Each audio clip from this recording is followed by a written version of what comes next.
আমরা কারোর নীরবতাকে তার দুর্বলতা ভেবে বসি। হতেই পারে সেই ব্যক্তি উত্তর দিতে চাইছেন না, হতে পারে অন্য কোনো কারণ আছে যা আমরা বুঝতেই পারছি না। সেই জন্য তাকে দুর্বল ভেবে নেওয়া অনুচিত। দেখতে গেলে এই বিশাল সমুদ্র এও কিন্তু নীরব, শান্ত হয়। কিন্তু যখন সে রুদ্র মূর্তি ধারণ করে তখন কি হয়? সমগ্র সংসারকে বিনাশের পথে নিয়ে যায় এই সমুদ্র, প্রলয় সৃষ্টি করে। সেই জন্য কারোর সহ্য শক্তিকে দুর্বলতা বলে মনে করবেন না। কারণ যদি এই নীরবতা নিজেকে ভেঙে বেরিয়ে আসে, তাহলে তা বিনাশের সমস্ত সীমা পার করে যেতে পারে। তাই এই নীরবতাকে সবসময় বুঝুন, সবসময় একে সম্মান করতে শিখুন, আর আমার সাথে ভালোবেসে বলুন, রাধা রাধা। জীবনে যখনই কোনো কঠিন কাজ আমাদের সামনে আসে, তখন আমরা কারোর না কারোর থেকে সাহায্য চাই, যেটা উচিত। কিন্তু যদি যে কোনো ছোটখাটো বিষয়ে আমরা সাহায্য চাইতে শুরু করি, তাহলে কি হবে? তাহলে আমরা নিজেদের সামর্থ্য, নিজেদের যোগ্যতাকে কখনো বাড়তেই দেব না, না আমাদের শক্তি কখনো বাড়বে। কারণ এটা আমাদের অভ্যেস হয়ে যাবে। যাই ঘটুক, আমরা কারোর থেকে সাহায্য চাইতে চলে যাব, এটাই আমাদের স্বভাব হয়ে যাবে। সেই জন্য আমাদের যেটা করা উচিত সেটা হলো, যতক্ষণ না আর কোনো উপায় থাকছে ততক্ষণ আপনি কারোর থেকে সাহায্য চাইতে যাবেন না। চেষ্টা করুন, যা সংকট থাকুক, সমস্যা থাকুক, পরিস্থিতি যতই কঠিন হোক, নিজে সমাধান করতে চেষ্টা করুন। যতটা পারবেন আত্মনির্ভর হওয়ার চেষ্টা করুন। যদি এটা করতে পারেন, তাহলে আপনি অনেক কিছু শিখবেন। দিন প্রতিদিন আপনার জীবন আরো বেশি উজ্জ্বল হয়ে উঠবে, ব্যক্তিত্বের বিকাশ ঘটবে, আপনার শক্তি বৃদ্ধি পাবে, যোগ্যতা বৃদ্ধি পাবে, আত্মবিশ্বাস জেগে উঠবে, আর আত্মনির্ভর হয়ে মন বলবে, রাধা রাধা। আপনি কখনো পর্বতের শিখরে উঠেছেন? আপনি দেখতে পাবেন পর্বতের পদতলে প্রচুর সুন্দর ফুল রয়েছে, সবুজ বনানী রয়েছে। যত আপনি ওপরে উঠতে থাকবেন, তত ফুল কমতে থাকবে, সবুজ বনানী কমতে থাকবে। আরো কিছুটা ওপরে উঠলে কাঁটা জাতীয় গাছ দেখতে পাবেন, শুকনো গাছ দেখতে পাবেন। আরো যদি ওপরে ওঠেন তাহলে পাষাণ দেখতে পাবেন। আরো উপরে উঠলে হিমখণ্ড দেখতে পাবেন। এই যে পর্বত, তা মনুষ্য জীবনের সব থেকে উত্তম উদাহরণ। মানুষ যখন সাফল্যের শিখরে পৌঁছতে চান, মহানুভবতার শিখরে পৌঁছতে চান, পথে যত আস্তে আস্তে উপরে উঠতে থাকেন, ততই ভৌতিক বস্তু তার থেকে বিচ্ছিন্ন হতে থাকে। যদি তিনি সেই ভৌতিক বস্তুগুলি ত্যাগ না করতে পারেন, তাহলে কখনোই সেই স্থানে পৌঁছতে পারবেন না। আর মানুষ যদি উচিত ত্যাগ করতে পারেন, পথে অগ্রসর হতে থাকেন, এগোতে থাকেন, তাহলে একদিন না একদিন তিনি মহানুভবতার, জ্ঞানের, সাফল্যের হিমের স্বাদ অবশ্যই লাভ করবেন। মনে রাখবেন, মানব জীবনের ত্যাগ হলো অত্যন্ত গুরুত্বপূর্ণ অংশ। আসুন আমার সাথে ভালোবেসে বলুন, রাধা রাধা। একবার একজন গুরু তার শিষ্যদের পরীক্ষা নিচ্ছিলেন। উনি ওনার প্রত্যেক শিষ্যকে একটি করে পাখি দিয়ে বললেন, সেই পাখির বলি দিতে হবে, কিন্তু এমন এক স্থানে যেখানে কেউ তাদের দেখতে পাচ্ছে না। প্রত্যেক শিষ্য নিজের যাত্রা শুরু করলো। কেউ ঘন বনে প্রবেশ করলো, কেউ অন্ধকার গুহায় প্রবেশ করলো, কেউ দূরে কোনো পর্বতের শিখরে পৌঁছে গেল। যে মুহূর্তে দেখলো তাদের কেউ দেখতে পাচ্ছে না, তারা সেই বলি দিতে চেষ্টা করলো।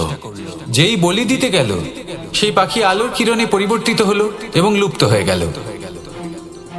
একজন শিষ্য ছিল যে আবার গুরুর কাছে ফিরে এলো। সে বলল, ক্ষমা করবেন গুরুদেব, কিন্তু আমি এমন কোনো স্থান পেলাম না যেখানে কেউ আমাকে দেখতে পাচ্ছে না। অন্য কেউ না দেখতে পেলেও আমি নিজে দেখতে পাচ্ছিলাম, আমার অন্তর্মন দেখতে পাচ্ছিল। সেই শিষ্য বুঝতে পেরেছিল যে পরমাত্মার দৃষ্টি সবসময় তাকে দেখতে পাচ্ছে, আর ও কখনো অনুচিত কর্ম করতে পারবে না। আর শুধুমাত্র এই কারণে সেই শিষ্যই সেই পরীক্ষায় উত্তীর্ণ হলো। আসুন আর আমার সাথে ভালোবেসে বলুন, রাধা রাধা।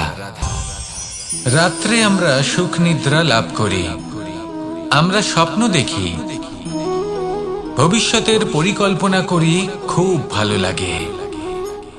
সকালে যখন চোখ খুলি নিদ্রা ভঙ্গ হয়, স্বপ্ন সেইখানেই ভেঙে যায়, আর তারপর আমরা আমাদের রোজকার জীবন যাপন করি। স্বপ্ন হয়তো মানুষ রাতের বেলায় দেখেন, কিন্তু সেটাকে সার্থক দিনের বেলাতেই করতে হয়। রাতে মধুর বাতাসের নিচে কোমল শয্যায় শুয়ে মাতার গলায় মিষ্টি গান শুনতে শুনতে নিদ্রায় আচ্ছন্ন হওয়া, স্বপ্ন দেখা, ভবিষ্যতের পরিকল্পনা করা বড়ই সরল। কিন্তু সকালবেলায় সময় মতো উঠে সূর্যের তাপ সহ্য করে, সেই উষ্ণতা সহ্য করে সর্বাঙ্গ ঘেমে গিয়ে নিজের পথ খুঁজে বের করা, সেই পথে অগ্রসর হওয়া, বাধা বিপত্তি এসবের সম্মুখীন হওয়া, আর তারপর লক্ষ্য লাভ করা, এগুলো কঠিন কাজ। এ হলো অত্যন্ত কঠিন কাজ। যদি আপনি চান যে স্বপ্ন আপনি দেখেছেন তা সত্যি হোক, তাহলে দিনের বেলায় আপনাকে বেরিয়ে কর্ম করতেই হবে, পরিশ্রম করতেই হবে।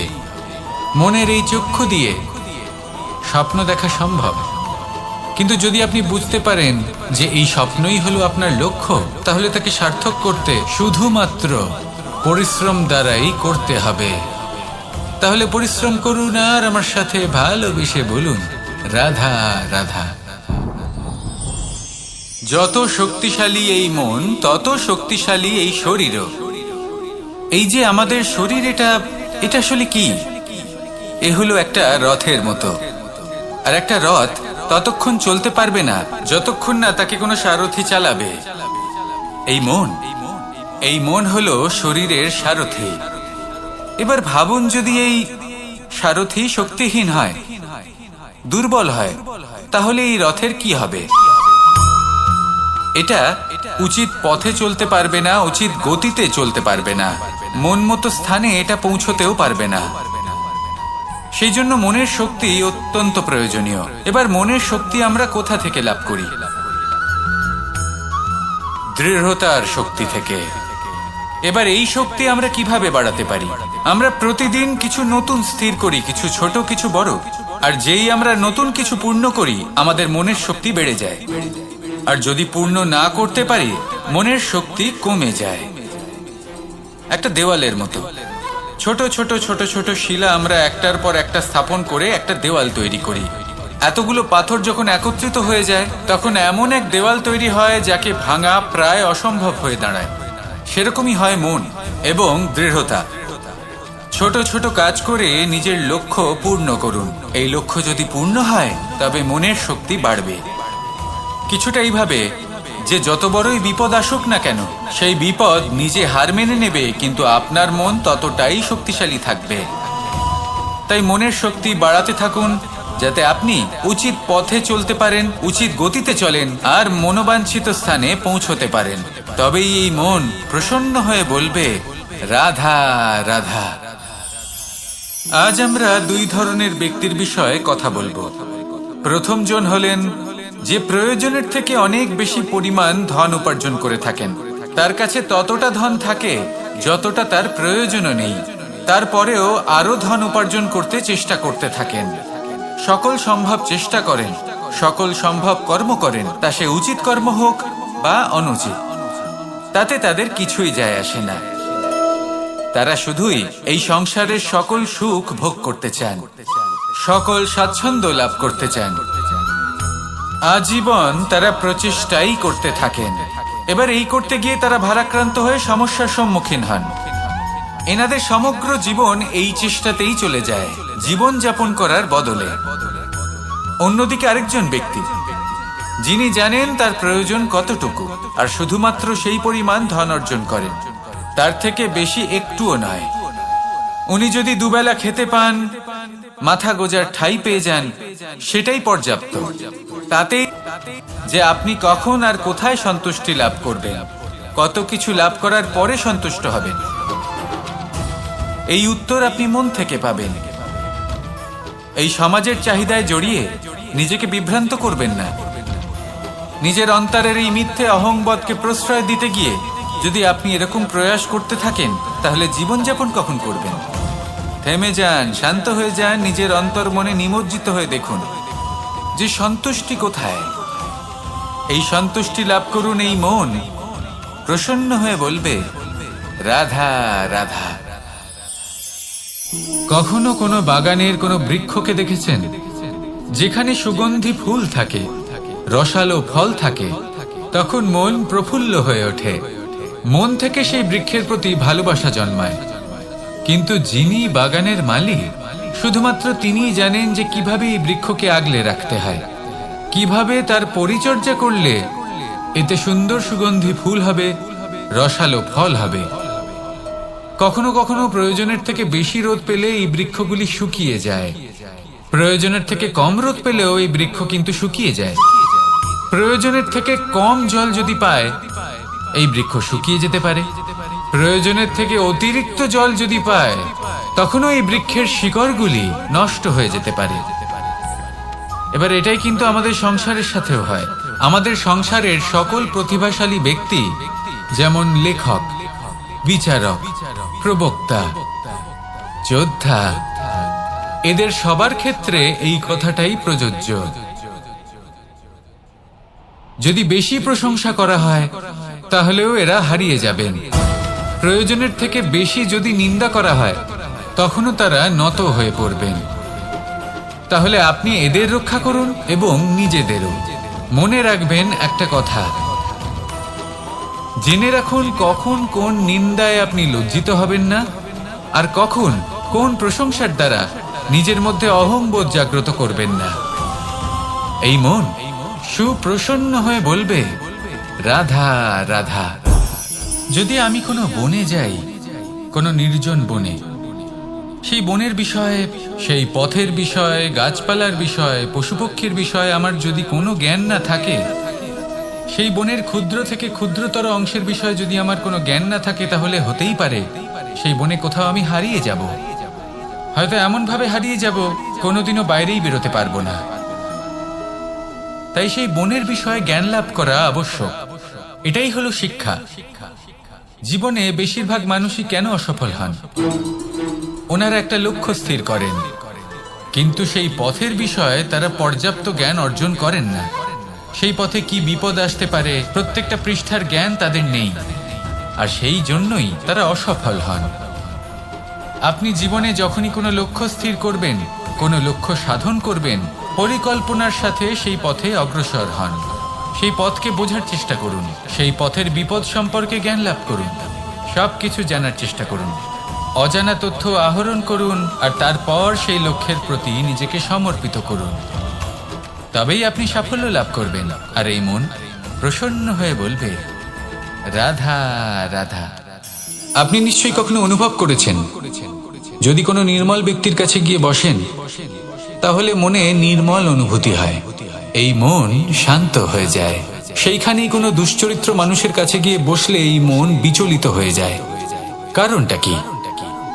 কারণ যে ব্যক্তি নির্মল মনের, তিনি সবার মধ্যে নির্মলতা ছড়িয়ে দেন। আমাদের অন্তরে যা থাকে আমরা সেটাই সবার মধ্যে বিতরণ করি। যদি আপনি এই সংসারে শুভ বোধ ছড়িয়ে দিতে চান, তাহলে প্রথমে শুভ গ্রহণ করুন, তা অর্জন করুন। এই সংসারে জ্ঞানের শক্তি লাভ করুন, আর সেই জ্ঞানের শক্তি সংসারে বিতরণ করুন। শান্তি এবং সন্তোষ প্রদান করুন। কারণ যেমন বীজ এই সংসারে বপন করবেন, তেমনই ফল আপনি লাভ করবেন। যেমন দেবেন তেমন ফিরেও পাবেন। এই সংসারে জ্ঞান প্রদান করুন, শান্তি প্রদান করুন, সন্তুষ্টি প্রদান করুন। এই সংসারে ভালোবাসা বিতরণ করুন, আর এই প্রেম ভাব নিয়েই বলুন, রাধা রাধা। এই সংসারে সব থেকে বেশি মূল্যবান কি হতে পারে? সময়। সমগ্র পৃথিবীর সমগ্র সম্পত্তি ব্যবহার করেও সময়ের একটা মুহূর্ত লাভ করা যায় না, এতটাই বেশি মূল্যবান। আর এই সময়কেই আপনি হেলায় নষ্ট করতে থাকেন, এর সদ্ব্যবহার করেন না, নিজের স্বপ্ন পূরণ করেন না। আর যখন এই সময় পার হয়ে যায়, তখন মনে হয় আর তো সময় অবশিষ্ট নেই। এটা হলো অনুচিত। তাই এই সময়ের সদ্ব্যবহার করুন, শ্রেষ্ঠ কর্ম করুন, সেই সকল কর্ম করুন যা আপনি করতে চান, সেই সকল স্বপ্ন পূরণ করুন। এই সময় ব্যর্থ হতে দেবেন না। এই সময় কারোর জন্য থেমে থাকে না। আর একবার এই সময় পার হয়ে গেলে আর আপনি তার সদ্ব্যবহার না করলে এই সময়ই এসে আপনার বিনাশ ঘটাবে। এই সময়কে সম্মান করুন আর আমার সাথে ভালোবেসে বলুন, রাধা রাধা। এই সংসারে দুই ধরনের মানুষ দেখা যায়, এক সরল, দুই জটিল।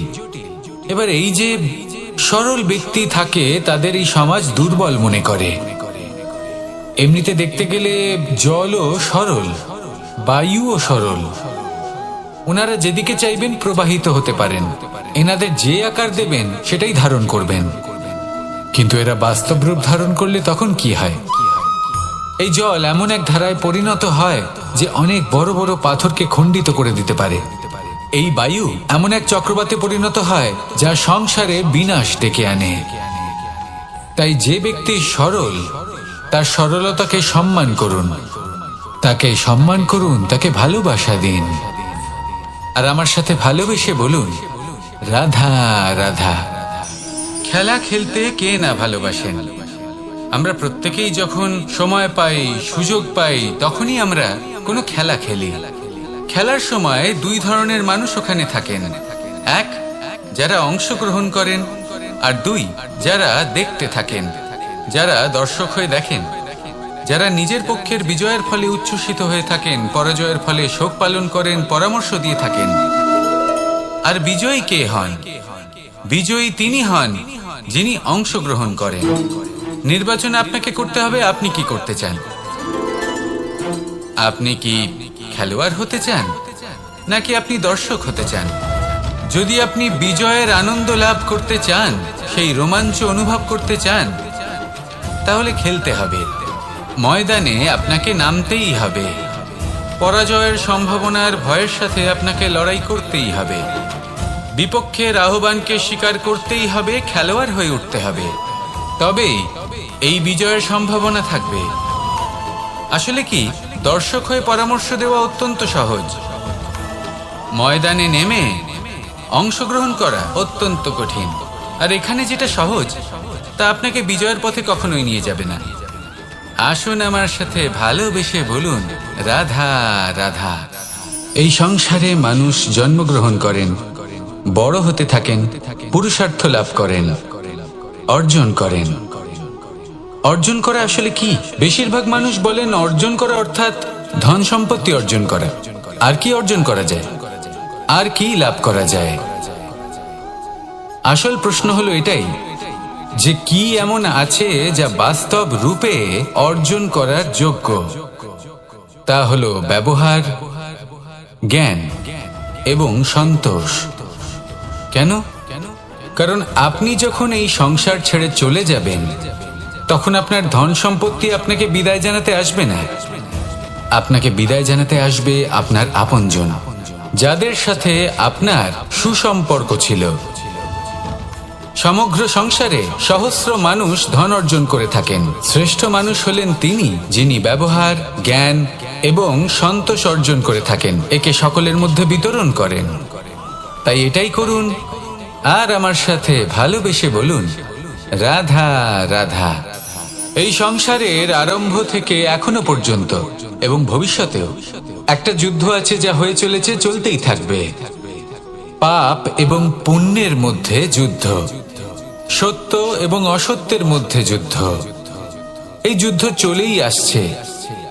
আর এই যুদ্ধে যারা লড়েন তাদের আমরা সবসময় জয় জয়কার করি। আর যারা এই জয় জয়কার করেন তাদের প্রত্যেকের একটা বিশেষ গুরুত্ব থাকে।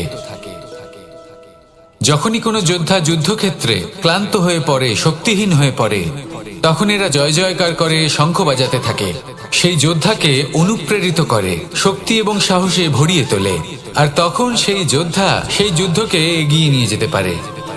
যখন শ্রীরাম লঙ্কা যাত্রা করার জন্য সেতু তৈরি করছিলেন, তখন একটা ছোট্ট মিষ্টি কাঠবিড়ালি নিজের মুখে মাটির টুকরো বয়ে নিয়ে গিয়ে তার সাধ্যমতো তাকে সাহায্য করছিল।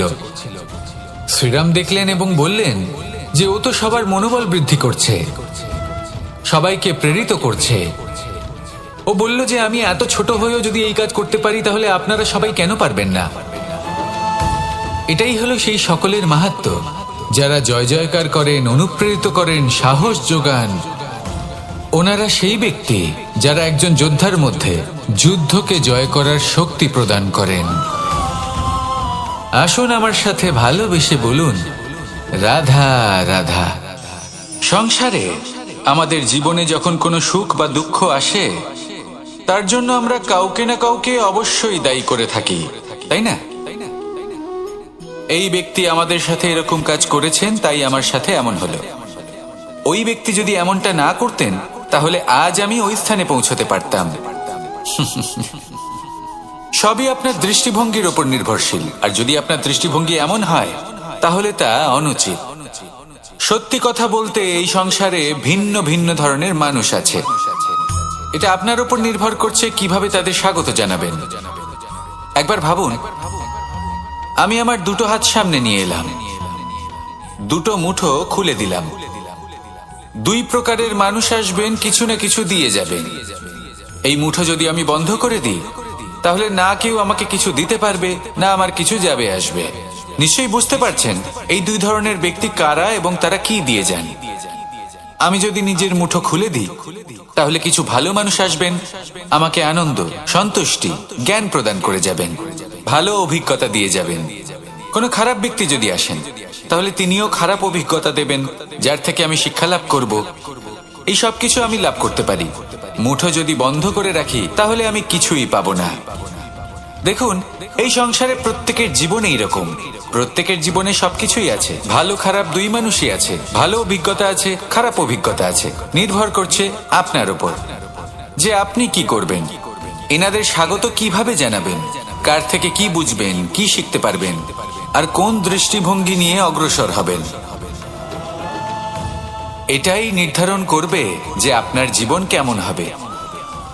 আসুন আমার সাথে ভালোবেসে বলুন, রাধা।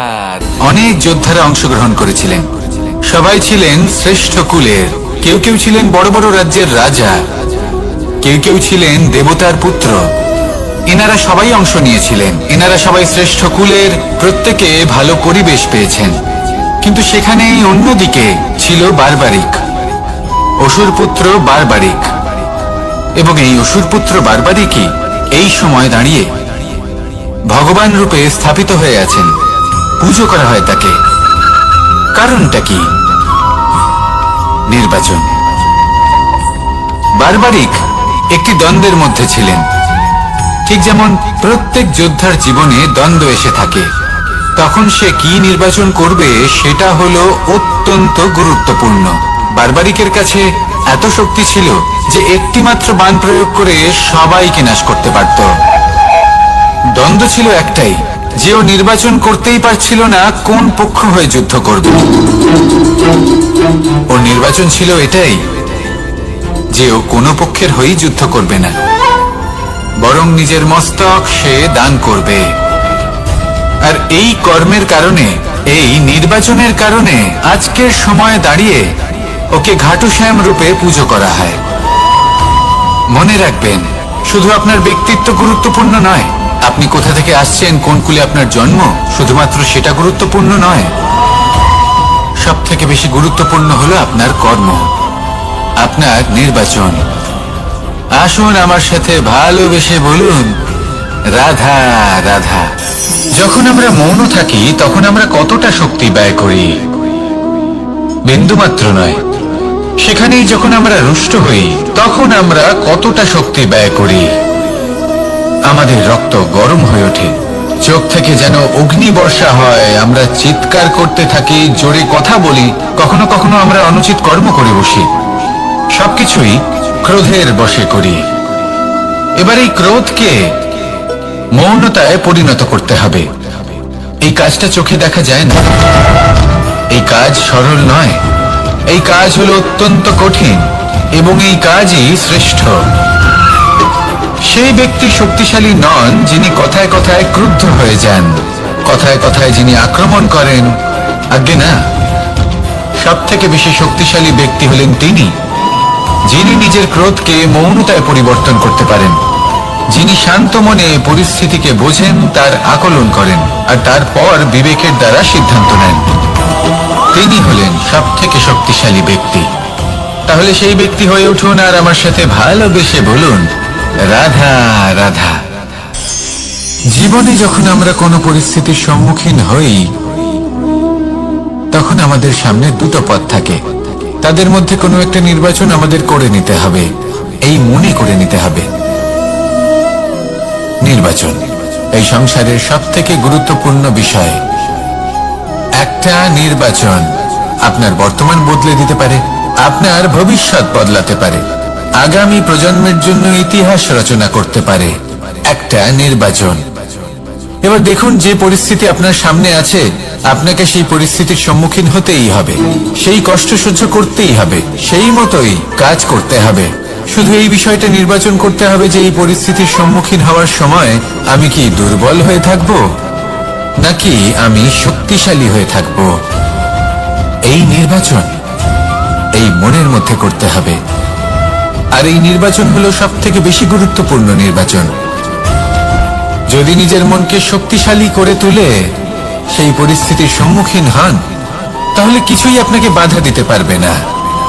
পূর্ণ নিষ্ঠার সাথে, সাহসের সাথে এই মনকে শক্তিশালী করে তুলুন, তাহলে কোনো সংকট আপনাকে না বাধা দিতে পারবে না ভাঙতে পারবে। আপনি নিজে সাফল্যের শিখরে পৌঁছতে পারবেন আর এই মন প্রসন্ন হয়ে বলবে, রাধা রাধা। জীবনের সব থেকে বেশি মূল্যবান বস্তু কি? ধন, স্বর্ণ, মাণিক্য, আভূষণ?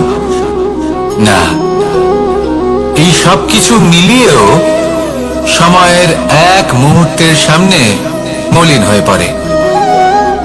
এক মুহূর্ত যা এক দরিদ্রকে রাজা করতে পারে, যা এক রাজাকেও দরিদ্র করতে পারে। একটি মুহূর্ত যা আপনার আত্মবিশ্বাসকে পর্বতের শিখরে পৌঁছে দিতে পারে, একটি মুহূর্ত যা আপনার অস্তিত্বকে গভীর সাগরে বিলীন করে দিতে পারে। একটি মুহূর্তের খেলা। সব সময় জীবনে সেই ব্যক্তিকে সম্মান করুন, শ্রদ্ধা করুন, যিনি আপনার জন্য সময় বের করে থাকেন। সব সময় সেই ব্যক্তির প্রতি নিষ্ঠাবান থাকুন, যেই ব্যক্তি খারাপ সময় আপনার পাশে দাঁড়িয়ে থাকে। এই সময় সব থেকে বেশি মূল্যবান।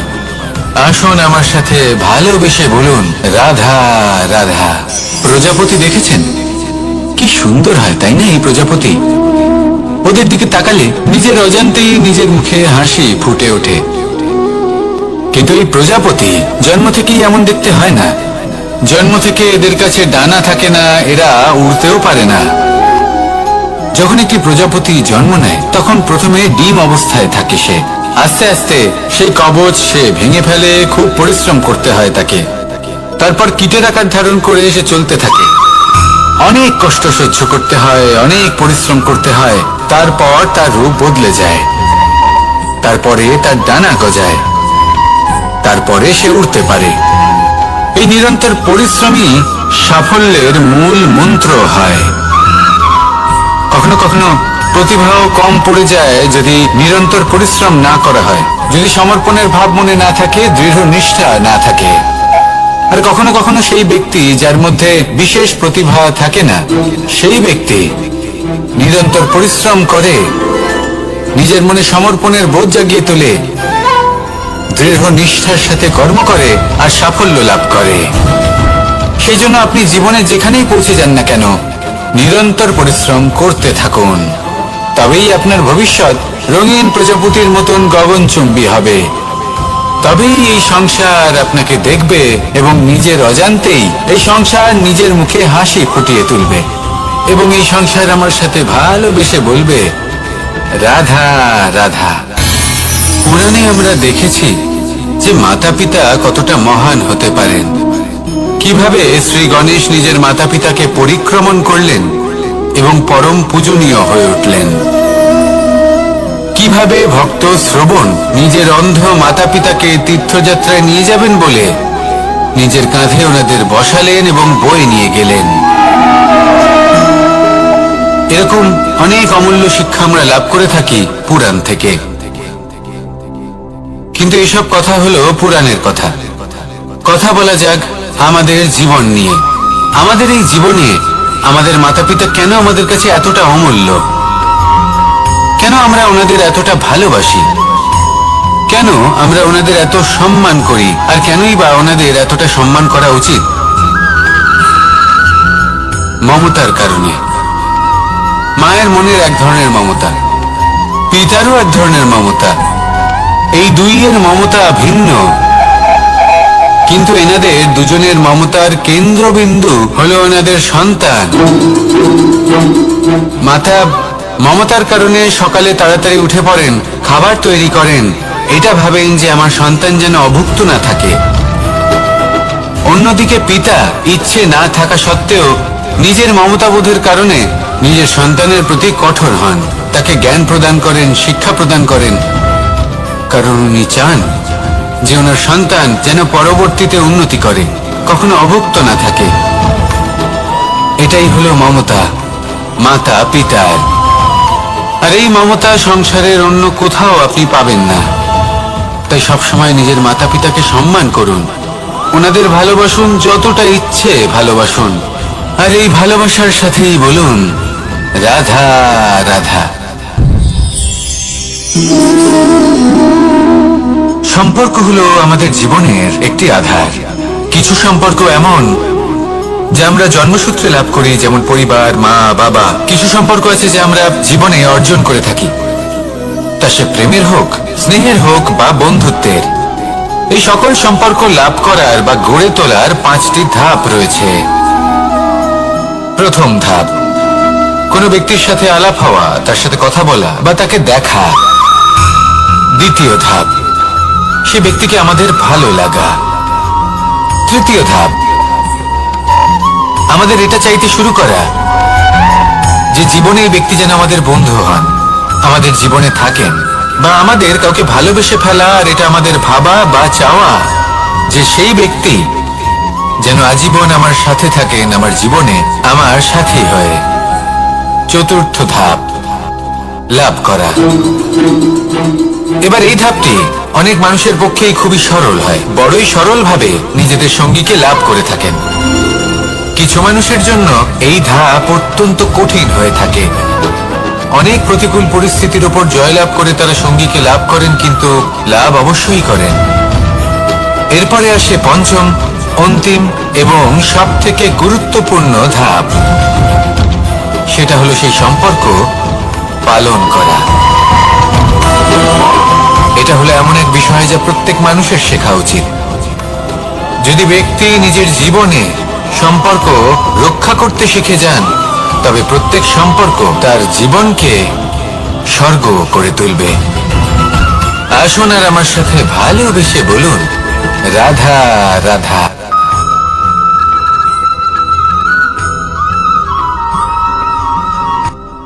রাত্রে আমরা সুখ নিদ্রা লাভ করি, আমরা স্বপ্ন দেখি, ভবিষ্যতের পরিকল্পনা করি, খুব ভালো লাগে। সকালে যখন চোখ খুলি, নিদ্রা ভঙ্গ হয়, স্বপ্ন সেইখানেই ভেঙে যায়। আর তারপর আমরা আমাদের রোজকার জীবন যাপন করি। স্বপ্ন হয়তো মানুষ রাতের বেলায় দেখেন, কিন্তু সেটাকে সার্থক দিনের বেলাতেই করতে হয়। রাতে মধুর বাতাসের নিচে কোমল শয্যায় শুয়ে মাতার গলায় মিষ্টি গান শুনতে শুনতে নিদ্রায় আচ্ছন্ন হওয়া, স্বপ্ন দেখা, ভবিষ্যতের পরিকল্পনা করা বড়ই সরল। কিন্তু সকালবেলায় সময় মতো উঠে সূর্যের তাপ সহ্য করে, সেই উষ্ণতা সহ্য করে সর্বাঙ্গ ঘেমে গিয়ে নিজের পথ খুঁজে বের করা, সেই পথে অগ্রসর হওয়া, বাধা বিপত্তি এসবের সম্মুখীন হওয়া, আর তারপর লক্ষ্য লাভ করা, এগুলো কঠিন কাজ। এ হলো অত্যন্ত কঠিন কাজ। যদি আপনি চান যে স্বপ্ন আপনি দেখেছেন তা সত্যি হোক, তাহলে দিনের বেলায় আপনাকে বেরিয়ে কর্ম করতেই হবে, পরিশ্রম করতেই হবে। মনের এই চক্ষু দিয়ে স্বপ্ন দেখা সম্ভব, কিন্তু যদি আপনি বুঝতে পারেন যে এই স্বপ্নই হলো আপনার লক্ষ্য, তাহলে তাকে সার্থক করতে শুধুমাত্র পরিশ্রম দ্বারাই করতে হবে। তাহলে পরিশ্রম করুন আর আমার সাথে ভালোবেসে বলুন রাধা রাধা। মানুষের জীবনে তিনটি গুণ অত্যন্ত প্রয়োজনীয়: শ্রদ্ধা, বিনম্রতা, যোগ্যতা। যদি জ্ঞান লাভ করতে চান তাহলে শ্রদ্ধার প্রয়োজন, যদি মান লাভ করতে চান তাহলে স্বভাবে বিনম্র হওয়া প্রয়োজন, আর যদি মনোবাঞ্ছিত স্থান লাভ করতে চান তাহলে যোগ্যতার প্রয়োজন। বিষয়টা সহজ। শ্রদ্ধা আপনাকে জ্ঞান দেবে, নম্রতা আপনাকে মান, আর যোগ্যতা উচিত স্থান দেবে। কিন্তু যদি আপনি এই তিনটি গুণ সম্মিলিত করেন তাহলে এমন কিছু লাভ করবেন যা এই সব কিছুর থেকে অনেক ঊর্ধ্বে: সম্মান। আর এ হলো সেই সম্মান যা প্রত্যেক মানুষের নিজের জীবনে লাভ করতে চেষ্টা করা উচিত, কারণ এই হলো সেই সম্মান যার কারণে আপনি চলে যাওয়ার পরেও এই সংসার আপনাকে ভালোবাসবে আর মনে রাখবে। আসুন আমার সাথে ভালোবেসে বলুন, রাধা রাধা। আকাঙ্ক্ষা কখন লোভে পরিণত হয়ে যায় তা কেউ বলতে পারে না। এবার তার পরিণাম কি হতে পারে তাও আমরা কেউ জানি না।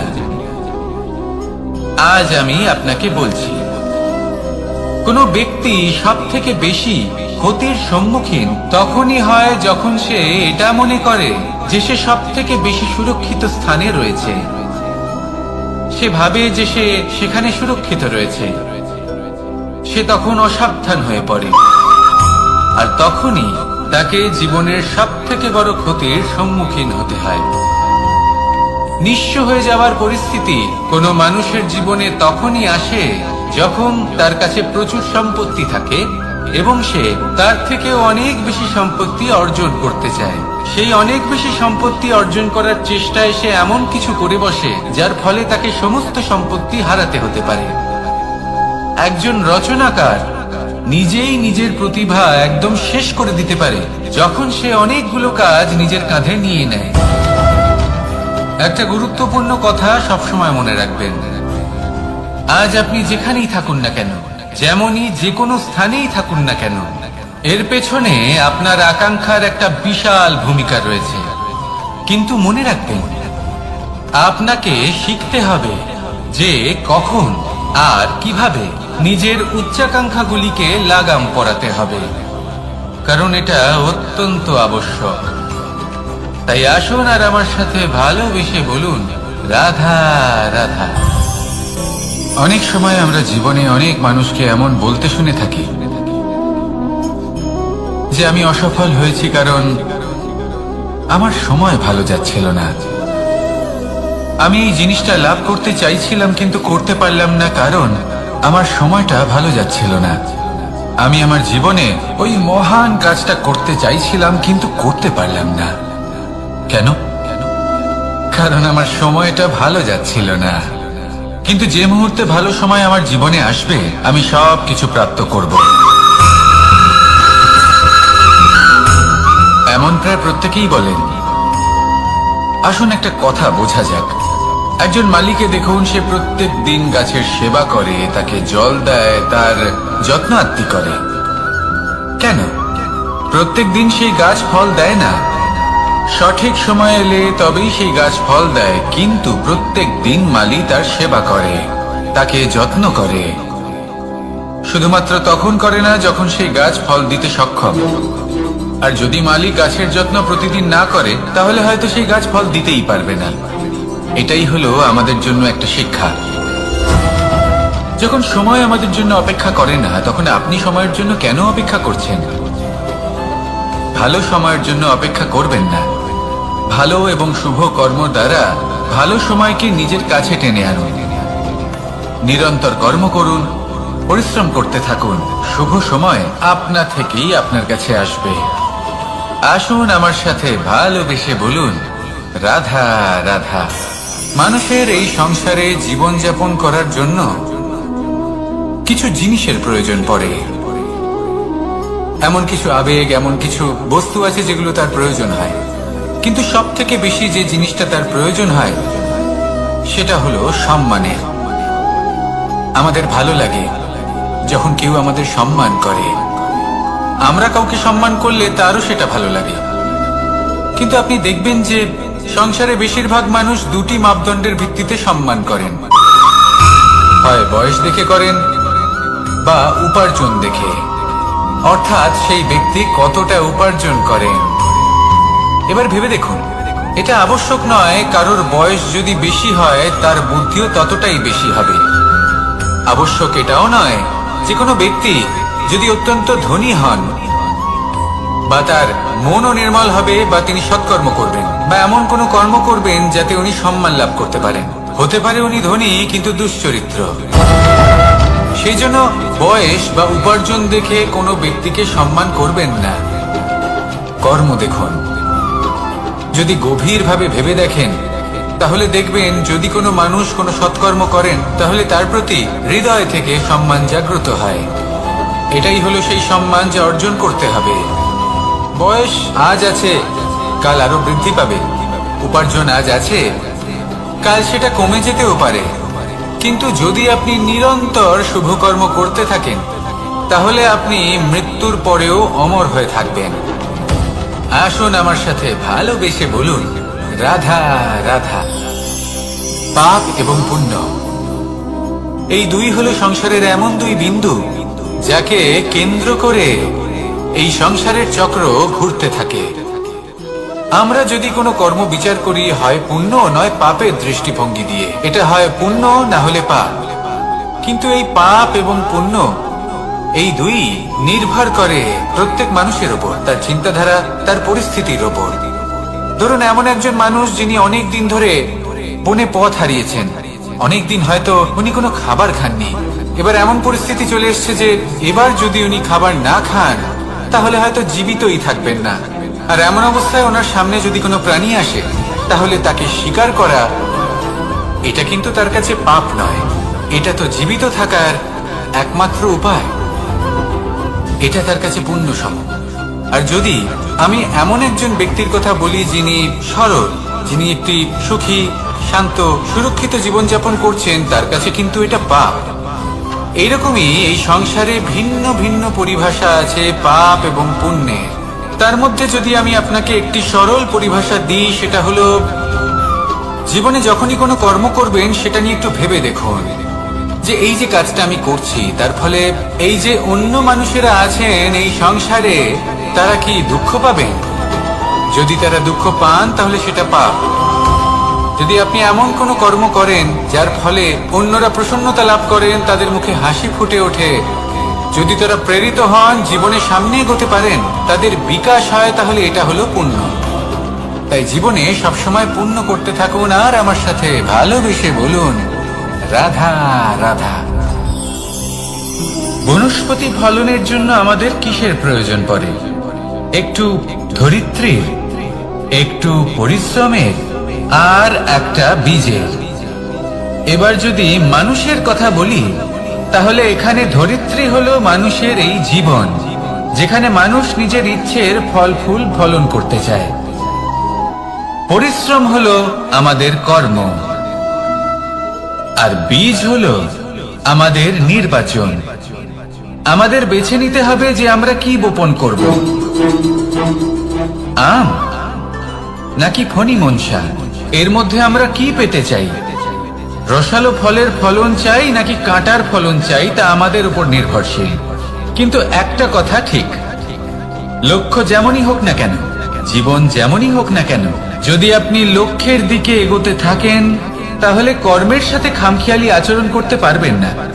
যদি আপনি এমন করেন তাহলে এটা আপনাকে একটা অনুচিত লক্ষ্যে পৌঁছে দেবে, সেটা কিন্তু নিশ্চিত। সবসময় এটা মনে রাখবেন, কর্মের সাথে খামখেয়ালি হবেন অর্থাৎ কর্মফলও আপনার সাথে খামখেয়ালি হবে। তাহলে নিষ্ঠার সাথে কর্ম করতে থাকুন আর নিজের লক্ষ্যকে প্রাপ্ত করুন। আর আমার সাথে ভালোবেসে বলুন, রাধা রাধা। অগ্নি, চতুর্থ তত্ত্ব, সব থেকে বেশি গুরুত্বপূর্ণ কিন্তু তার থেকেও বেশি ভয়াবহ। কখনো অগ্নিকে নিয়ন্ত্রিত রূপে উনুনে জ্বলতে দেখেছেন? এই অগ্নি আমাদের খাবার বানাতে সাহায্য করে, যা আমাদের শক্তি প্রদান করে। কিন্তু এই অগ্নি যখন বিচলিত হয়ে, অনিয়ন্ত্রিত হয়ে কোনো বনের আগুন হয়ে ওঠে তখন মহা বিনাশ ঘটে যায়।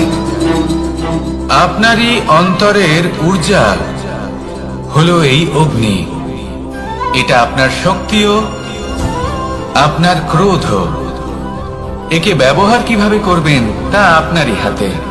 যদি কোনো ব্যক্তি নিজের অন্তরের এই ঊর্জাকে ব্যবহার করেন শক্তির রূপে, তাহলে সে বিকাশ ঘটাতে পারে, নির্মাণ ঘটাতে পারে।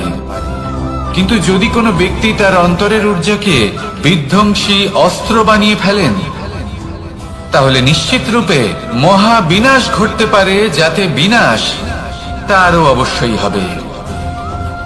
অনেক বছর পূর্বে এমনই এক আগুনের দ্বারা এই সুন্দর পৃথিবীর নির্মাণ হয়েছিল। আর অনেক বছর পূর্বে এমন এক আগুনেই সমস্ত জীব এবং সংসার বিলুপ্ত হয়ে গেছিল। এবার আপনি আপনার অন্তরের ঊর্জা দ্বারা বিনাশ ঘটাতে চান নাকি নির্মাণ ঘটাতে চান, সেই সিদ্ধান্ত আপনারই। আসুন আমার সাথে ভালোবেসে বলুন, রাধা রাধা। কখনো কখনো এমন হয়, আমরা আমাদের বাড়ির উঠোনে বীজ বপন করি, আর তা বিকশিত হয় একটা সুন্দর বৃক্ষে। তার শাখাগুলি প্রতিবেশীর বাড়ি পর্যন্ত পৌঁছায়। ফলের বর্ষণ প্রতিবেশীর বাড়িতেও হয়ে থাকে। আর আমরা ভাবি গাছ আমরা উৎপন্ন করব, আর ফল খাবেন আপনারা। এই কেমন কথা হলো? আপনাকে এই কথা বুঝতে হবে যে এসব হলো ভৌতিক বস্তু, সাংসারিক বস্তু। কখনো নিজের বাড়ির বাগানে ভালোবাসার গাছ বপন করে দেখুন। তার শাখাও প্রতিবেশীর বাড়ি পর্যন্ত পৌঁছবে, ফলের বর্ষণ সেখানেও হবে। কিন্তু সেই ফল চাইতে আপনাকে যেতে হবে না, সেই ফল দ্বিগুণ মাত্রায় আবার আপনার কাছেই ফিরে আসবে। তাই নিজের বাড়িতে আর নিজের মনে ভালোবাসার গাছ উৎপন্ন করুন। এই জীবন প্রসন্ন হয়ে বলবে, রাধা রাধা। অ দিয়ে অন্ত, আ দিয়ে আরম্ভ, এই দুইয়েরই রাশি সমান। যদি আপনি মন দিয়ে দেখেন তবে দেখবেন এদের সম্পর্ক খুবই নিবিড়। কিভাবে? যখন কোনো কিছু শুরু হয়, এটা নিশ্চিত হয়ে যায় যে তা সমাপ্তও হবে। আরম্ভই যদি না হয়, তা সমাপ্তও হবে না। যা আরম্ভ হয়েছে তার সমাপ্তি হলো অবশ্যম্ভাবী। এটাই হলো প্রকৃতির নিয়ম, একে এড়ানো যায় না। এবার এই কথা আমরা সকলে জানি। এবার মানুষ কি ভাবে যে সমাপ্তির পরে কি হতে পারে, এর উত্তর তাদের কাছে নেই। তাদের উচিত অন্য কোনো বিষয় ভাবা যা বেশি গুরুত্বপূর্ণ।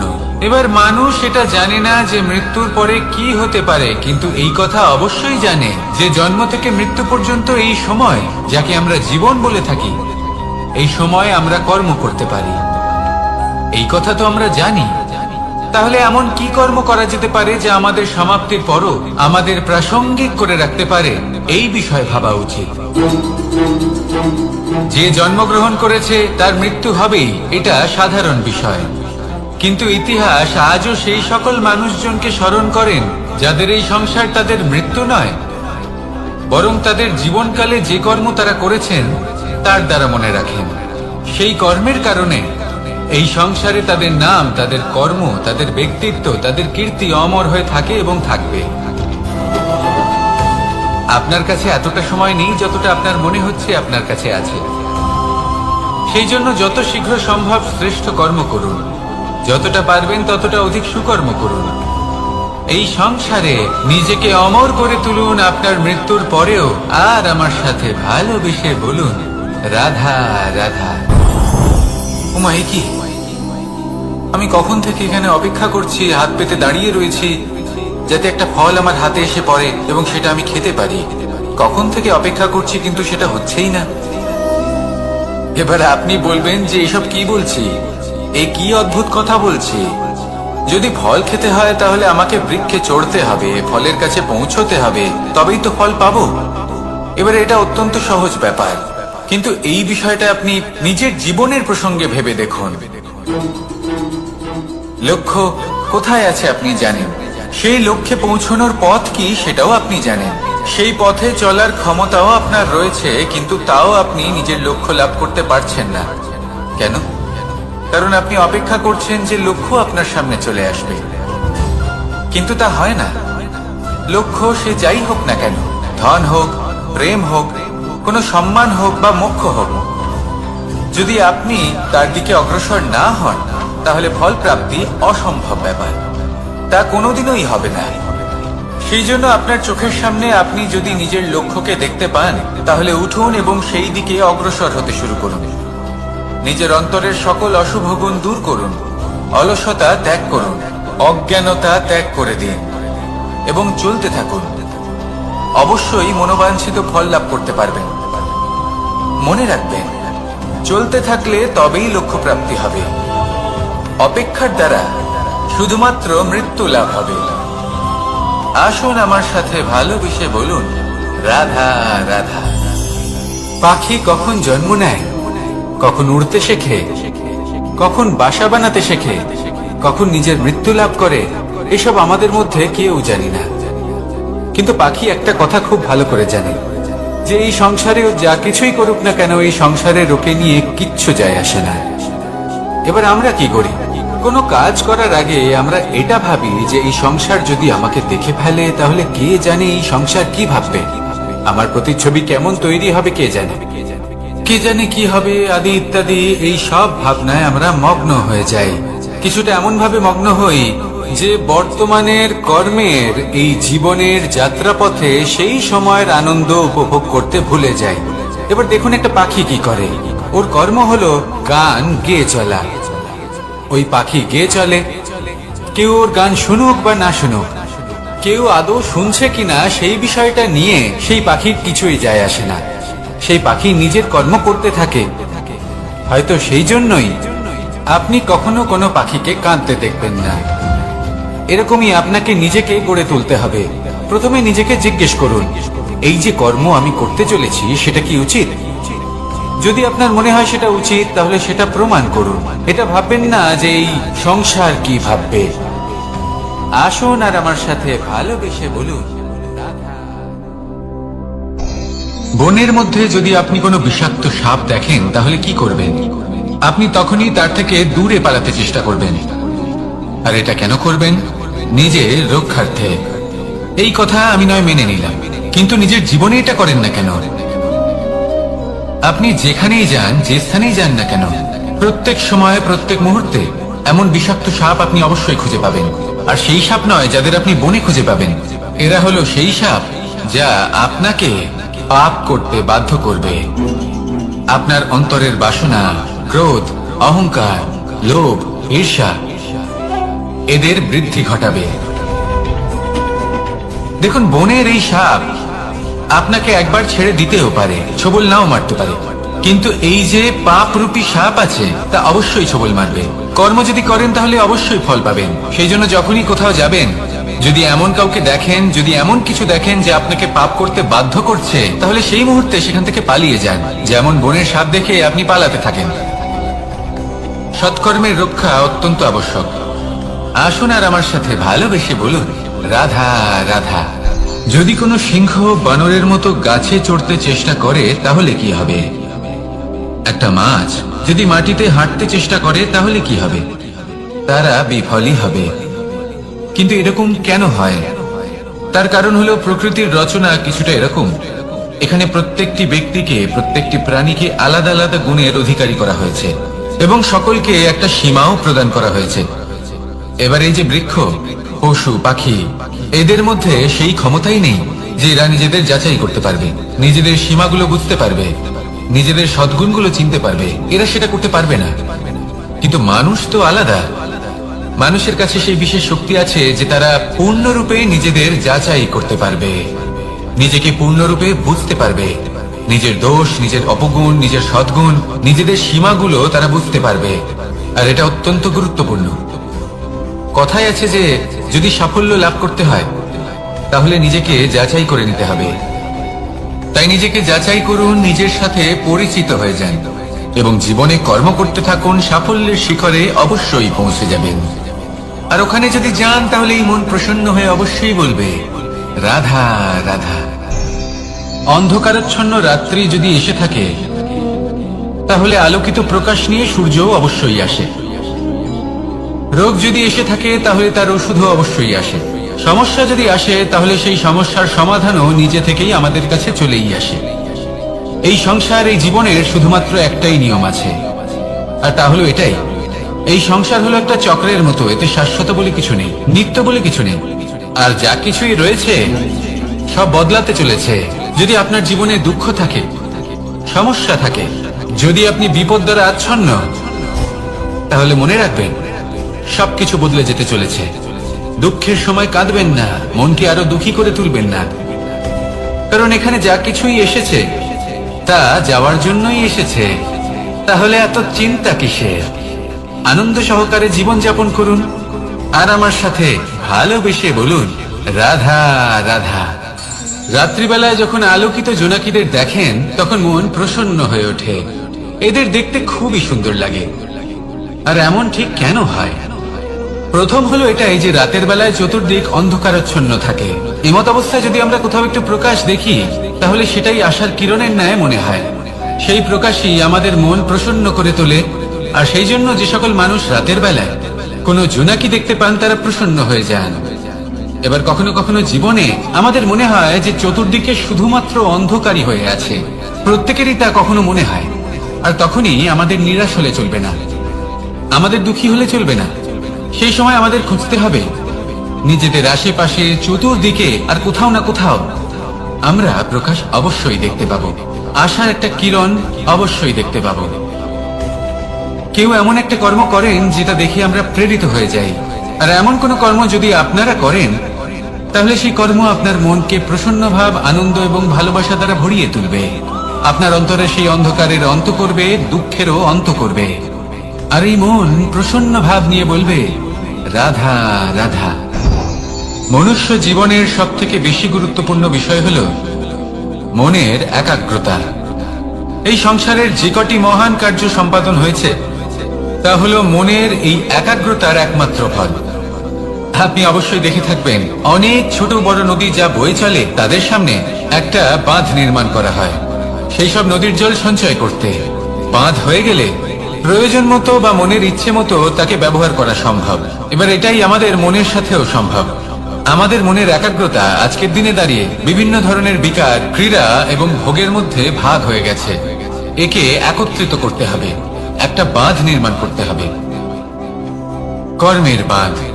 আপনাকে শুধু এটাই করতে হবে, যেটা উচিত কর্ম সেটাই করুন, যেটা অনুচিত কর্ম সেটা করা থেকে নিজেকে বিরত রাখুন। ব্যাস, এই কাজটাই আপনি করতে থাকুন, করতে থাকুন। মনের মধ্যে একাগ্রতার বাঁধ নির্মাণ করুন।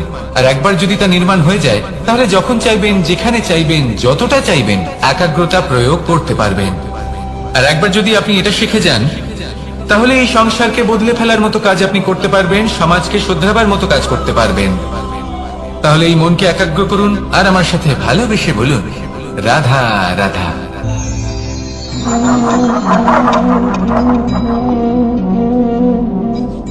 কোন ব্যক্তিকে নিশ্চয়ই দেখেছেন যিনি নিজে কাঠ কাটার এই কাজে নিপুণ এবং অভিজ্ঞ।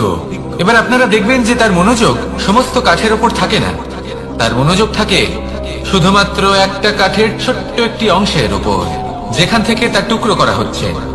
কিন্তু সেটা উনি কেন করেন? যদি এটা উনি না করেন তাহলে সেই কাঠ সঠিক পদ্ধতি এবং তাড়াতাড়ি কাটা যাবে না।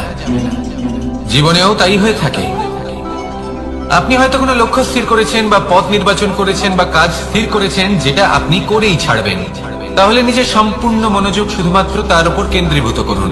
যদি আপনার মন এদিক ওদিক তাকাতে থাকে, অস্থির হয়ে পড়ে, বিচলিত হয়ে পড়ে, যদি তা হয়ে থাকে তাহলে আপনি অবশ্যই অসফল হবেন। তাই কর্মঠ থাকুন, নিরন্তর কর্ম করতে থাকুন এবং পূর্ণ মনোযোগ দিয়ে নিজের কাজ করুন।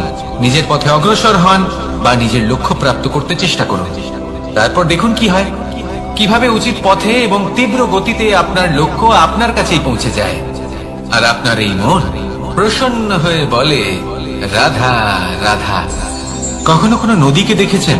একই আকার, একই স্থান, শুধু প্রবাহিত হতে থাকে। এর মধ্যে কখনো কোনো অপদ্রব্য ফেলে দেখুন, দেখবেন সেটা বেশিক্ষণ সেখানে থাকে না। সেটা নদীর সাথে বইতে থাকে আর বয়ে যেতে যেতে সাগরে সমাহিত হয়ে যায়, আর শেষ পর্যন্ত সাগর সেটাকে তটে ফেলে দেয়। কিছুটা এমন হওয়া উচিত আমাদের বিচারধারাও। এক স্থানে তা স্থগিত হওয়া উচিত নয়, এটা সবসময় প্রবাহমান হওয়া উচিত। তবেই আমাদের চেতনা, আমাদের মূল্যবোধ এবং আমাদের স্মৃতি এই তিনটি শ্রেষ্ঠ থাকবে। আর এটাই হলো পুকুর এবং নদীর মধ্যে পার্থক্য। নদীতে জল সবসময় বয়ে চলে, সেই জন্য পবিত্র থাকে, শুদ্ধ থাকে এবং পরিষ্কার থাকে। আর সেখানে এই পুকুরের তলদেশে সব জমা হতে থাকে, আর সেই জন্য তা অপবিত্র হয়ে যায়। তাই সবসময় এই বিচারধারা প্রবাহমান রাখুন। যদি মনে কোনো ভাবনা চলে আসে, সেখানেই থেকে যায় এবং বিদ্যে থাকে, তাহলে তা বের করে দিন, তাকেও বয়ে যেতে দিন, এবং তার যা উত্তর হবে তা সময়ের সাথে আপনার সামনেই চলে আসবে। শুধুই নদীর মতো প্রবাহমান হন আর আমার সাথে ভালোবেসে বলুন, রাধা রাধা। এই সংসারে সাফল্য লাভ করার জন্য জ্ঞানের প্রয়োজন হয়, পরিশ্রমের প্রয়োজন হয়, দৃঢ় নিষ্ঠার প্রয়োজন হয়, নিরন্তর চেষ্টা করা প্রয়োজনীয়। কিন্তু আরো কিছু আছে যা অত্যন্ত প্রয়োজনীয় এবং গুরুত্বপূর্ণ। তা হলো ভালো বন্ধু। তাদের থাকা অত্যন্ত প্রয়োজনীয়। যদি ভালো বন্ধু থাকে, তাহলে সময় এলে তারা ঢাল হয়ে আপনাকে সুরক্ষা করবেন। সময় এলে অস্ত্রের মতো শত্রুকে সংহারও করবেন। যদি তিনি জ্ঞানী হন, তাদের মধ্যে সদ্গুণ থাকে, তাহলে এই সব গুণ আপনার মধ্যেও প্রবেশ করবে। তাহলে সাফল্যের জন্য ভালো বন্ধু পাওয়া অত্যন্ত প্রয়োজনীয়। কিন্তু শুধু বন্ধু কেন, ভালো শত্রুও থাকা প্রয়োজনীয়। এবার আপনি ভাববেন, আমি কি বললাম? যদি আপনার জীবনেও ভালো অর্থাৎ শক্তিশালী শত্রু থাকে, তাহলে আপনিও শক্তিশালী হতে থাকবেন। এই শত্রু আপনাকে প্রেরিত করবে আরো বেশি শক্তিশালী হয়ে ওঠার। কখনো কোনো হরিণকে দেখুন, তীব্র গতিতে দৌড়তে থাকে। কেন তীব্র গতিতে দৌড়য়? এই কারণে নয় যে কোথাও তার জন্য মধুর ঘাস অপেক্ষা করে রয়েছে, না। সে এই কারণে তীব্র গতিতে দৌড়য় কারণ সেটা না করলে তার পেছনে একটি সিংহ আছে যে ওকে নিজের ভোজন করে ফেলবে। তাই জীবনে বিপদ, সংকট, এই সবকিছুও হলো অত্যন্ত গুরুত্বপূর্ণ। তার সম্মুখীন হতে শিখুন আর আমার সাথে ভালোবেসে বলুন, রাধা রাধা। আমরা সবাই ফল খাই, কিন্তু আমাদের সেই ফলই প্রিয় হয় যে পরিপক্ক হয়ে ওঠে, যেটা নম্র হয়, আর যে ফল অনেক বেশি মিষ্টি আর সুস্বাদু হয়ে থাকে, যাদের রঙে বাহার দেখা যায়।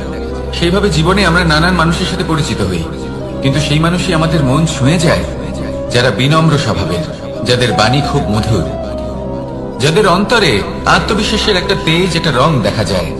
এবার এমন ব্যক্তি আমরা কি করে হব?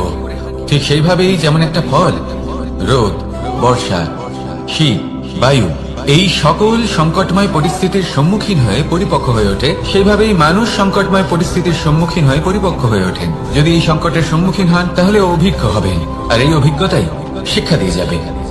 এই অভিজ্ঞতা আমাদের শিখিয়ে দেয় যে আমাদের বিনম্র থাকতে হবে।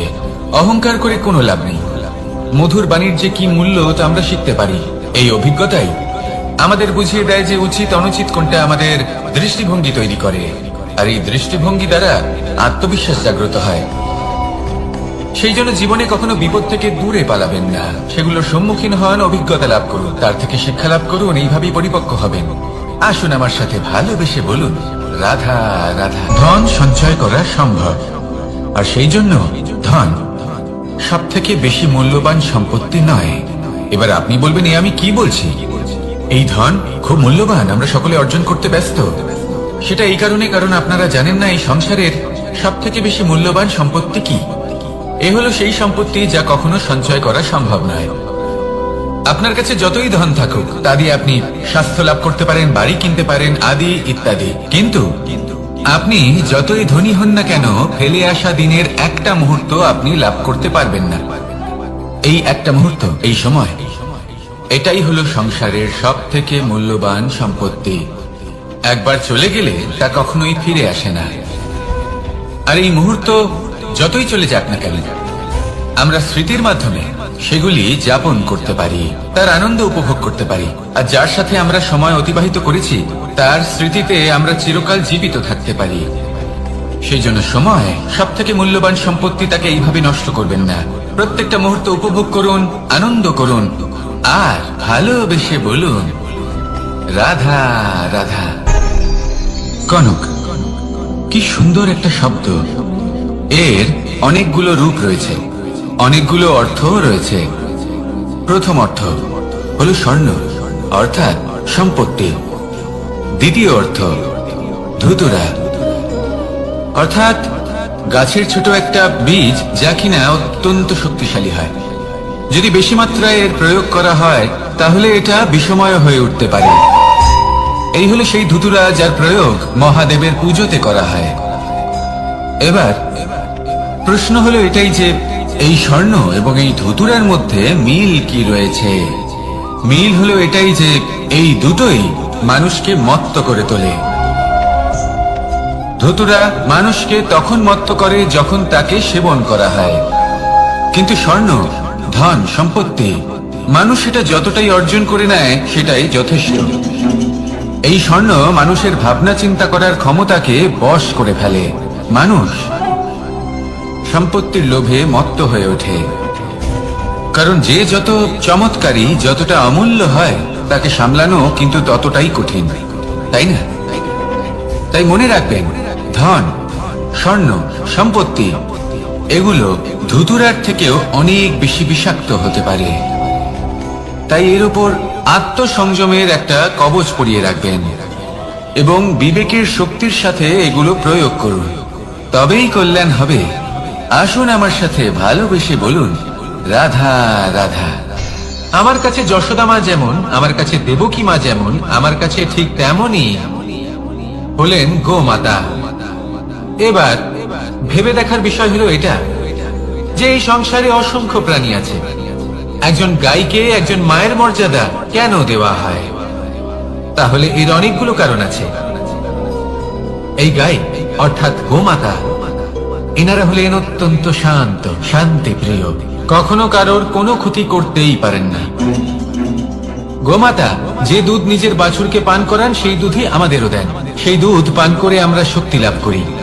এই দুধ থেকে আমরা মাখন, ঘি, পায়েস এইসব সুস্বাদু খাবার লাভ করি। গোমাতার গোবর আমাদের জ্বালানি হিসেবে সাহায্য করে, যার ফলে খুব কম সংখ্যক কাঠ ব্যবহার করা যায় এবং বেশিরভাগ জঙ্গল সুরক্ষিত থাকে। গোমাতার গোমূত্র সেটাও আমাদের কাছে লাভজনক। এর দ্বারা আমরা অনেক রোগ থেকে মুক্তি লাভ করতে পারি। গোমাতা যখন একটি বাছুরকে জন্ম দেন তখন সেই বড় হয়ে আমাদের ক্ষেত কর্ষণ করে। সেই জন্য গাইকেও জীবনে মায়ের মর্যাদা দেবেন। যতটা সম্ভব তাকে সেবা করুন এবং ভালোবেসে তাকে পালন করুন। এই মন নিজে থেকেই প্রসন্ন হয়ে বলবে, রাধা রাধা। মধু কারই না পছন্দ বলুন তো? অত্যন্ত সুস্বাদু হয় এই মধু, মিষ্টি খেতে হয় এবং তা শক্তিও প্রদান করে।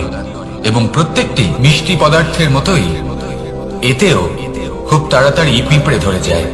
অন্যদিকে যদি নুনকে দেখি তাহলে বছরের পর বছর রাখলেও এতে পিঁপড়ে ধরে না। এবার যদি কথা বলি বন্ধুত্বের, তাহলে বন্ধুত্ব নুনের মতো হওয়া উচিত, মধুর মতো নয়। যারা সামনে এলে শুধুমাত্র মধুর মধুর কথা বলবে, পরে এতে পিঁপড়ে ধরে যাবে, এটা নুনের মতো হওয়া উচিত। প্রকৃত বন্ধু হলো সে যে সময় এলে পরে আপনার সামনে আপনার প্রকৃত সত্য তুলে ধরবে, তা সে যতই কঠিন হোক না কেন। আপনার দোষ, আপনার অপগুণ, আপনার খামতি আপনাকে বলতে পারবে, যাতে আপনি সেগুলো শুনে মেনে নিয়ে তারপর নিজেকে শুধরোতে পারেন। এটাই হলো প্রকৃত বন্ধুত্ব।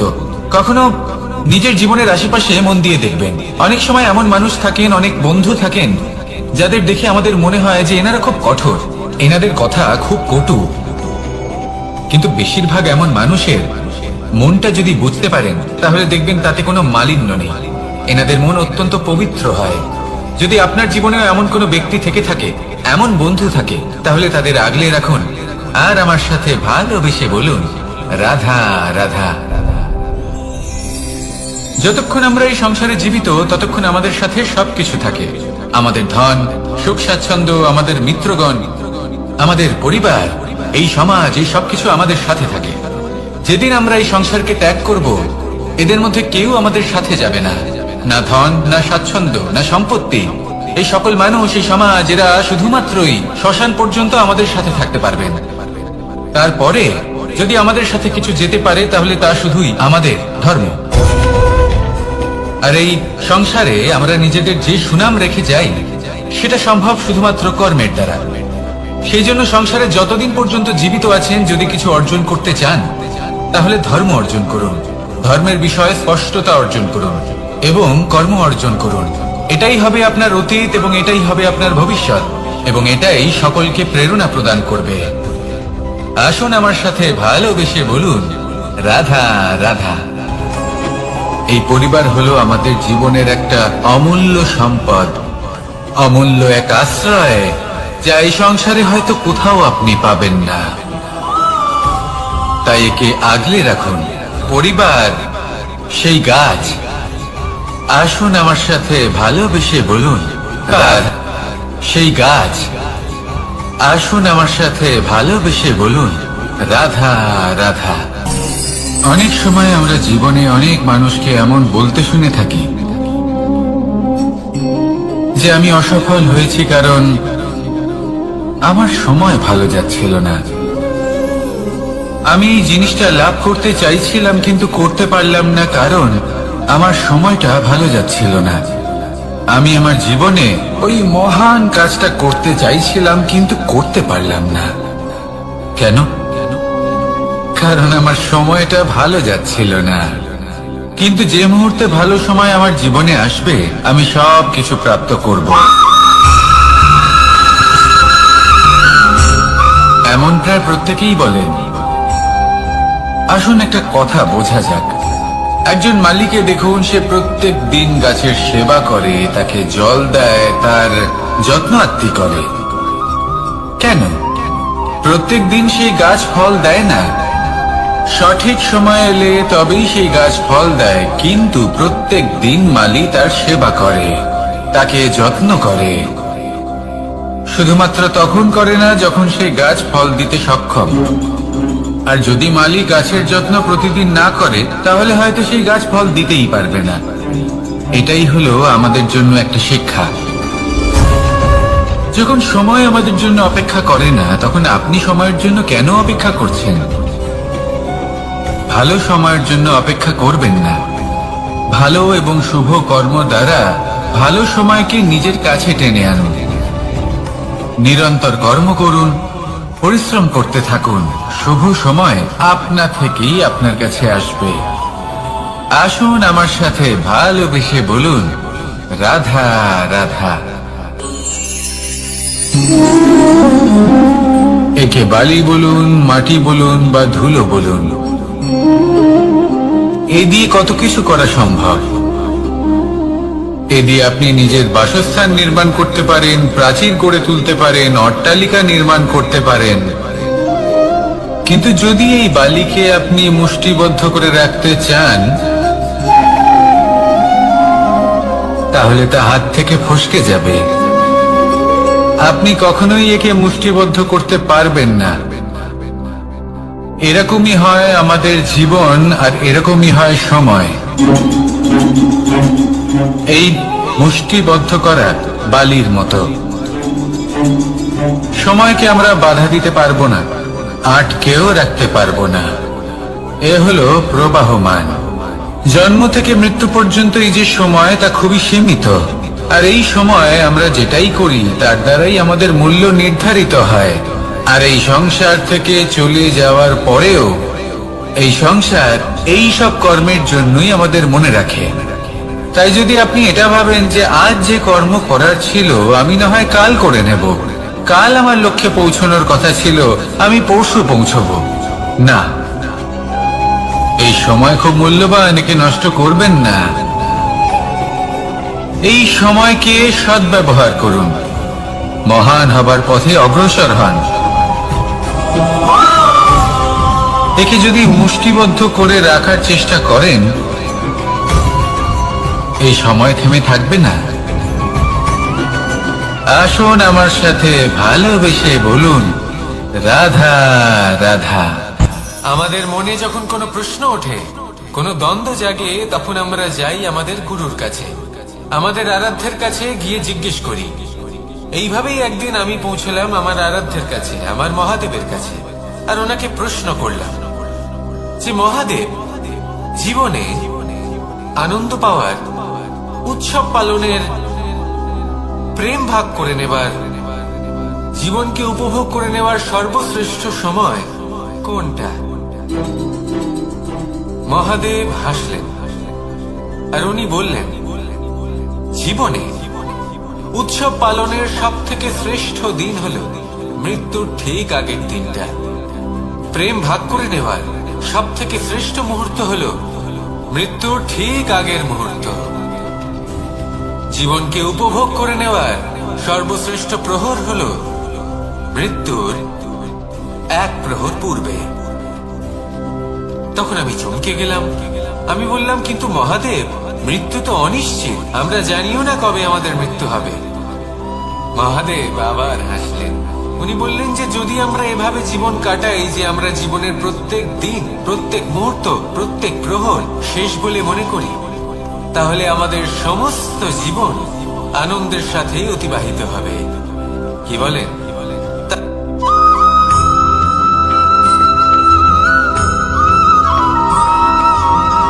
এই সংসারে কোনো বস্তু হোক বা ব্যক্তি হোক, তার একার গুরুত্ব কিন্তু খুব বেশি নয়। একটা উদাহরণ হিসেবে বৃষ্টির ফোঁটাকে ভেবে দেখুন। যদি একটি বৃষ্টির ফোঁটা হয় তাহলে তার খুব বেশি গুরুত্ব থাকে না, কিন্তু যখন সহস্র বৃষ্টির ফোঁটা মেঘের মধ্যে দিয়ে ঝরে পড়ে, তখন সেটা বর্ষার রূপ ধারণ করে। সেই বর্ষা যাই প্রকৃতিকে শান্ত করে। সেইভাবেই পাথরের ছোট টুকরো, তার খুব বেশি গুরুত্ব থাকে না, কিন্তু যখন অসংখ্য পাথরের টুকরো একত্রিত হয় তখন তা পর্বতের আকার ধারণ করে। সেইভাবেই কিছু মানুষ যখন একত্রিত হন তখন তৈরি হয় পরিবার, কিছু পরিবার যখন একত্রিত হয় তখন তৈরি হয় সমাজ, যখন অনেক সংখ্যক সমাজ একত্রিত হয় তখন তৈরি হয় রাজ্য। এবার এই রাজ্যের সব থেকে গুরুত্বপূর্ণ ব্যক্তি হতে পারেন রাজা, কিন্তু তাও সেই রাজা একা কিছু করতে পারেন না। যুদ্ধ লড়ার সময় তারও নিজের সৈন্যদলকে প্রয়োজন পড়ে। কিন্তু এই সংসারে এমন একজন ব্যক্তি আছেন যিনি একাই সব কাজ করতে থাকেন, এবং সেই ব্যক্তি হলেন মা। আমাদের জীবনে একজন পিতার ভূমিকা কিন্তু নিঃসন্দেহে অমূল্য, কিন্তু আমাদের সকলের জীবনে যে ভূমিকা একজন মায়ের তা অন্য কারোর থাকে না। একজন মা একাই সন্তানকে বড় করতে পারেন, সংস্কারী করে তুলতে পারেন, তার জন্য পরিশ্রম করেন। আর এত কিছু কাজ করার পরেও তার কাজের জন্য তিনি প্রশংসা অবশ্য পান না। উল্টে যদি সেই সন্তান অনুচিত পথে চালিত হয়, অনুচিত কর্ম করে, তখন সেই মাকেই অপবাদের পাত্র হয়ে উঠতে হয়। আমাদের জীবনে মায়ের যোগদান কতটা সেটা বুঝুন। আপনাকে বড় করে তোলার জন্য উনি কতটা পরিশ্রম করেছেন সেটা বুঝুন। আজ থেকে, এখন থেকে, এই মুহূর্ত থেকে মাকে সম্মান করতে শিখুন। যখন সময় পাবেন, যখন সুযোগ হবে, তখন তার প্রশংসা করুন, ওনারও ভালো লাগবে। আর মায়ের এই মমতার জন্য, তার এই ভূমিকার জন্য আসুন সবাই মিলে আমরা তাকে প্রণাম করি, আর সকলে মিলে ভালোবেসে বলি, রাধা রাধা।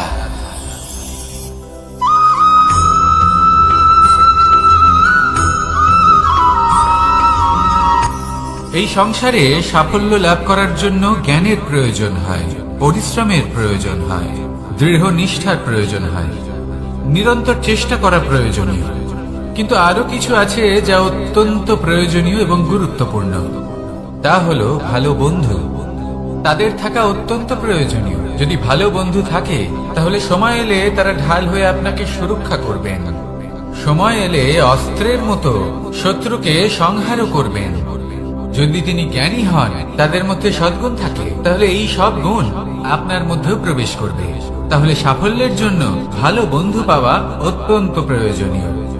কিন্তু শুধু বন্ধু কেন, ভালো শত্রুও থাকা প্রয়োজনীয়। এবার আপনি ভাবেন, আমি কি বললাম? যদি আপনার জীবনেও ভালো অর্থাৎ শক্তিশালী শত্রু থাকে, তাহলে আপনিও শক্তিশালী হতে থাকবেন। এই শত্রু আপনাকে প্রেরিত করবে আরো বেশি শক্তিশালী হয়ে ওঠার। কখনো কোনো হরিণকে দেখুন, তীব্র গতিতে দৌড়তে থাকে। কেন তীব্র গতিতে দৌড়য়? এই কারণে নয় যে কোথাও তার জন্য মধুর ঘাস অপেক্ষা করে রয়েছে, না। সে এই কারণে তীব্র গতিতে দৌড়য় কারণ সেটা না করলে তার পেছনে একটি সিংহ আছে যে ওকে নিজের ভোজন করে ফেলবে।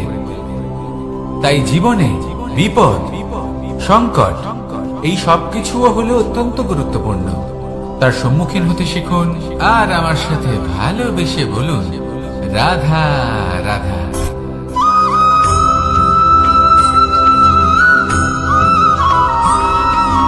কথায় আছে, প্রত্যেক পুত্র তার পিতার প্রতিচ্ছবি হয়, আর সমস্ত প্রতিচ্ছবি চায় যেন সে তার অস্তিত্ব প্রাপ্ত করতে পারে। পুত্র চায় সে যেন তার পিতার মতো হয়, বা কখনো কখনো তার থেকেও শ্রেষ্ঠ হয়। সেটা কোনো অনুচিত ব্যাপার নয়। অনুচিত তখন হয় যখন পুত্র নিজের পিতার মতো হবার স্বপ্ন পূরণ করতে গিয়ে বা তার থেকেও শ্রেষ্ঠ হওয়ার স্বপ্ন পূরণে অনুচিত পথের আশ্রয় নেয়। কারণ তারপরে সে তার পিতার গুণগুলি আত্মসাৎ করতে চায় না। সে শুধুই এটা চায় যে সংসারের চোখে যেন আমি শ্রেষ্ঠ প্রমাণিত হই। এটা অনুচিত।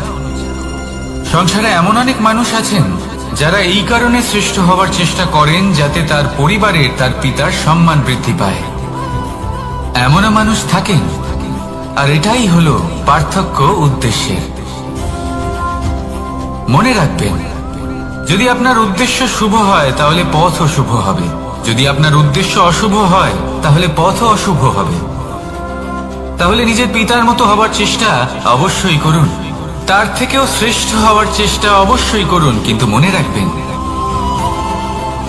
আপনার সংকল্প আর আপনার উদ্দেশ্য এই দুই শুভ হওয়া উচিত। তাহলে আসুন আর আমার সাথে ভালোবেসে বলুন, রাধা রাধা।